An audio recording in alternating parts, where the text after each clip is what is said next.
Yeah, this broadcast is directed at addressing the issues arising around this PVC revolution. Young people from all across the country are going to get their PVCs to vote at election in 2023 in order to achieve change, ostensibly. They are convinced, many of them, that P2B is the change they are looking for, because compared with the candidates on the other two party platforms, it looks to them like he is just the one that will change everything that is wrong with Nigeria, starting with corruption and the general efficiency of government. That is the limited, that is their limited, knowledge of what is at issue. And so we've come today to explain to our people why NINAS launched a massive campaign against PVC as part of its strategies for halting the journey to election 2023, and also enforcing the termination of the life of the 1999 Constitution.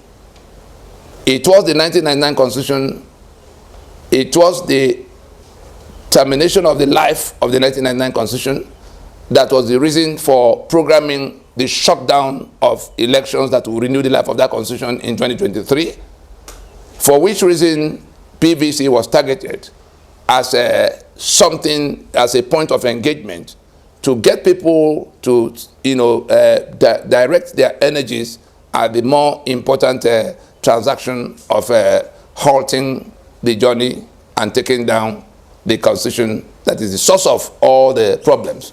And so it is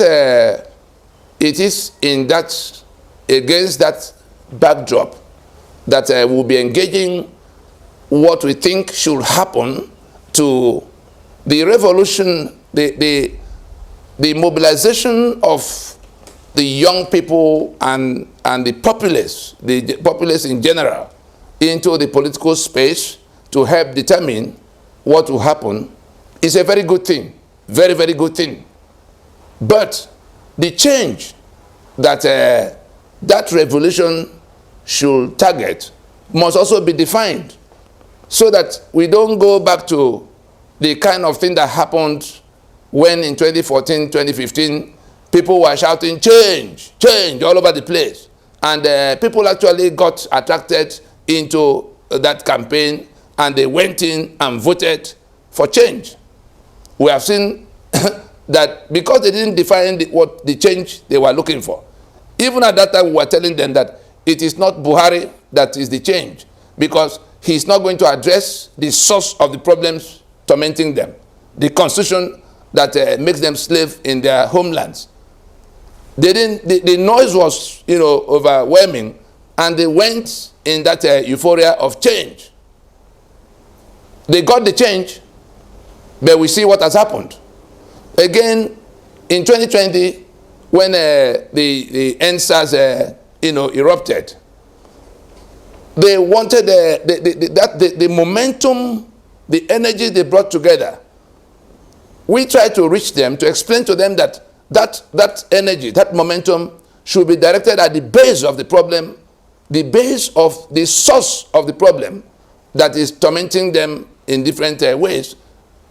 Police and their brutality was just one small aspect, but that's the one that triggered the revolution, the botched revolution of the time. But it went beyond the police to include the electricity that will never be there, the corruption that was growing, the impunity that was always ever present, and the infrastructure, the deficit, in fact decay, the inequalities in the land, quota system that exclude them from every opportunity, and all kinds of things, all those things that have brought Nigeria to becoming the poverty capital of the world. With them, the young people are the front lines of what was going wrong. And so when that EndSARS erupted, we tried to get them to see, we tried to get their leaders to frame their demand around that constitution that is the source of the problems, including the centralized police system that became the reason for the SARS they wanted to end. So that in that, the energies available at the time would have been enough to knock off the basis of that constitution if they listened for a moment. Of course, the ones organizing them didn't quite pay attention, and so they framed a demand that was so watery. Oh, go and pay police salary, build them new house, and all will be well. Of course, it didn't take the government 24 hours to say they have accepted their demand. Therefore, their continued presence on the street became something untenable in the eyes of many. Nobody listened as much as we tried to explain to them in those several days of being on the street, until they shot at them at Lekki Toll Gate, wasting that whole effort. Because if the demand had been crafted pointedly at the constitution that is the source of the problem, because even to this date, that's still the source of the problem. Whether it is ASU that is on strike indefinitely, or it is the killings that we see in the Middle Belt, or it is the Niger Delta whose assets have been seized by that, all the corruption we see, or the impunity we see, all those things are flowing from that constitution. And so any revolution, including the one of PVC of now, any revolution that leaves that 1999 constitution intact is a failure, is a victory for the caliphate that imposed that constitution. The Fulani that is standing on the authority of that constitution, that fraudulent constitution, to take over Nigeria as homeland for the Fulani while killing off all other people. I repeat, any revolution, that is to say, even if we get to election in 2023, which we are still canvassing, and we're going to canvass it to the date of voting, to the date of swearing in, and beyond, that we can't continue to build our democracy, to build a union on the fraudulent constitution that make us live in our homeland. Those who do not understand it today will understand it tomorrow. But we pray that their heads will still be on their shoulder, because the people who are inviting them to election, the caliphate has a problem.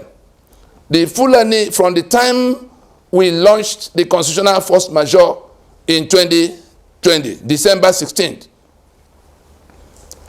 the caliphate had two big problems arising from that action. Because that action was more or less the beginning or commencement of enforcement of a consensus of the owners of the land, Nigerian Indigenous Nationalities Alliance for Self-Determination. Nigerian Indigenous Nationalities Alliance for Self-Determination. That alliance excludes the foreign marauders who are killing in the east, in the west, in the Middle Belt, who have seized all the points of control in the land, standing on a constitution they imposed since 1967, codifying in 1979 and reinforcing in 1999.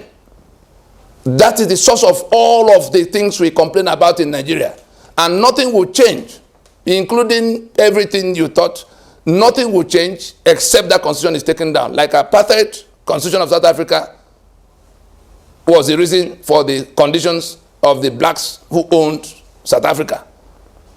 And so, where we are is that we are at the threshold of another huge opportunity in which, by providence, there's this, just like the EndSARS sprang up from some incident in Benin or somewhere.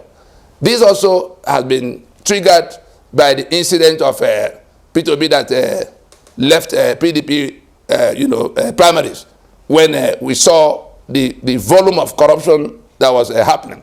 50,000 per delegate, all kinds of figures were thrown about. We saw it repeat even worse in APC, where we began to hear $60,000 per delegate. And so the P2B that left and joined the Labour Party became an instant, some kind of fresh air from these two. And the candidates, we saw the candidates that emerged in the other two platforms. So first, this revolution of let's go get PVC so that we can end all of what is wrong with Nigeria, is coming from mainly from what is perceived of the two candidates that have emerged in the two parties. It's basically a referendum on the status quo. This revolution going on now is a rejection of the old order more than any other thing else. Now, P2B, who is the incidental beneficiary of that, frustration with the old order, may become president if everybody gets PVC, if INEC and all the people trying to frustrate them, those who do not quite expect those new PVC seekers to vote for them, are doing everything to frustrate even the registration. We saw it in Lagos, where people who went to register were being attacked. And we see how INEC is trying to more or less make it impossible for too many people to get to, because they all have their plans. The Caliphate, like the video we've done before, which we titled, 2023 as Caliphate decoy for the Caliphate Conquest onslaught. That is the election we see coming, the election that is being advertised rambunctiously by the operators of Unitary Nigeria, is something that is question of life and death for the people advertising it. Because the action we took, Ninas, has in building the alliance we have, the alliance of the South and Middle Belt, isolated the caliphate that held all of us by the jugular all these years. They are now a hopeless minority, and the rest of Nigeria that is waking up to the realization that they're actually being enslaved by this invading, foreigners. It's not an easy situation to deal with. And the constitution by which that minority had held sway for close to 50 years. 1999 was just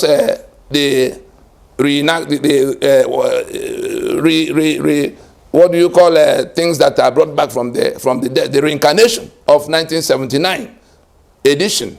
1979 was a codification of the victory from 1967 alliance that became war up to 1970. So that caliphate had this problem. I said they had two problems. How to take us to election that will be the way to save the life of that constitution and the union of master and servant they own, from which they want to exterminate everybody else. Now, let us get the trajectory, the centrality of that constitution, and the question of election that will revalidate its life in 2023. At a time, those who are suffering from that constitution have already built a consensus against that constitution and a strategy to terminate the life of that constitution by refusing to go to renew it in 2023 by way of election. That is what is at issue. And so this caliphate is struggling to get everybody to election so that they can save the life of that constitution and retain the union of master and servant. And then the Ninas, the indigenous nationalities that have done this 20 years, that is now 22, of efforts to build a consensus first against that constitution and the enforcement of it by this alliance of the indigenous nationalities. So that caliphate has these two problems of how to save that constitution and by extension, how to take us to election that will save that constitution. And therefore, our campaign against the PVC, which was launched long before the primaries came. I'm sure many of us saw the video where we were talking to church leaders to stop preaching PVC that will lead to election that will keep that constitution alive, when we can defeat that constitution and retake our sovereignty from the criminal enterprise that Nigeria has become under that 1999 constitution. And so we wanted to make it clear that it was in furtherance of our onslaught against the 1999 Constitution, that we targeted election 2023 as something that has to be halted because the life of that Constitution will be renewed if it happens. And it was in furtherance of that attempt to halt that renewal of the life of the Constitution in 2023 that we targeted the PVC that was like the currency for dealing with that election. And so when something else has now happened, for which reason young people began to troop out to go to get their PVC to secure the change they think will solve all their problems, the responsibility comes back to us to speak directly to all concerned, particularly these young people that are leading the charge for, like I said before, this revolution is most welcome. The waking up of many to join in asking for change in the land. Excellent. But we are saying that we have to define that change now, so that it's not like the one of 2015 or the one of 2020, where the change that was being sought was not defined. We're inviting the people looking for PVC now to concentrate all these energies on seeking the termination of that Constitution that is a reason for their situation, not seeking of power that a few will enjoy in government house but unable to touch that Constitution. Let me repeat, if no matter how successful the whole campaign of getting PVC and voting with it and producing the presidency of people who would otherwise not have won, specifically producing a P2B presidency, even if that were to happen, we are saying to our people today that if that Constitution is the basis of going to that election, the winner will have to swear to defend and uphold that Constitution, including if it's P2B. And when he gets in there, the changes that will tamper, that will alter anything in the lives of Nigeria and Nigerians at this time, he is not in any position to undertake. We of course saw the conditions they put on the part of a qualification for being candidate in APC. I know that PDP will have their own in one corner because the Caliphate controls the two platforms.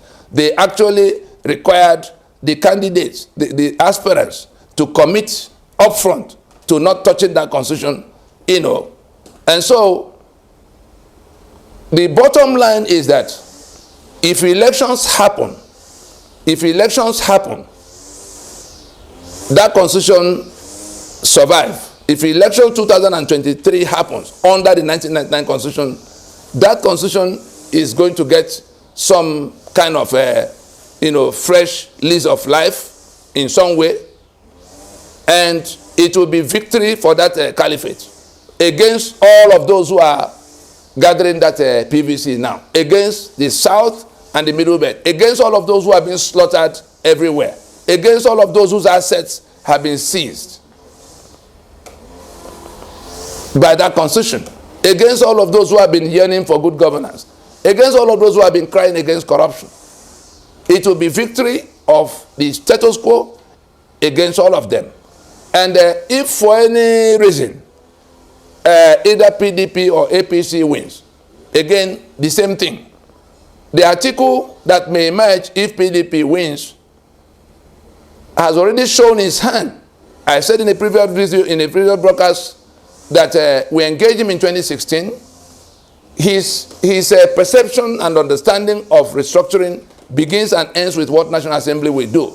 And if you thought he was in some error of thought, recently he has also said that the governors that pass anti-open grazing laws were acting unconstitutionally, that those laws are unconstitutional. That will tell you that Atiku is first and foremost a Fulani man. He will stand with the Fulani agenda, which we are seeing right now, Conquest Agenda. That is why he will target something as fundamental as those anti-open grazing laws that the governors have managed to pass. And so, if anybody is hoping that that Atiku will win and come and do the restructuring he's been advertising since 2018, we can guarantee you that that will not happen. He's just going to be a continuation of the Fulani drive for conquest. Since we saw what happened in the Deborah lynching in Sokoto, that a tweet was sent out and then pulled back because he wanted to be on the side of his people in the matter. Combine the two, you see that there's nothing in what you're expecting that will happen if Atiku becomes a president. The one of Tinubu is just a pity that maybe because he has not been called to account for going to bring this calamity that has happened to all of us almost single-handedly. The Buhari that had gone into retirement, he went and revived him, knowing fully well that he's an irredentist. That is, he's an unapologetic Fulani irredentist. We have seen it. And it's now costing blood. Instead of looking for how to redeem, how to apologize, how to remediate, the same Tinubu stands on that on the podium of that wrongdoing to now seek to be the one to be rewarded. He says it's his turn. I know that the people who are suffering from that calamity, in time they are going to wake up, and by themselves they will decide whether the kind of reward that whoever brought this calamity deserves from them. I don't think we need to say more than that. Just to tell us that if for any reason the presidency is won in 2023 by the fellow who is now the candidate for that election, we're just going to fall deeper into the mess we're in. The same thing with P2B in all of what the economic statistics that's been thrown around.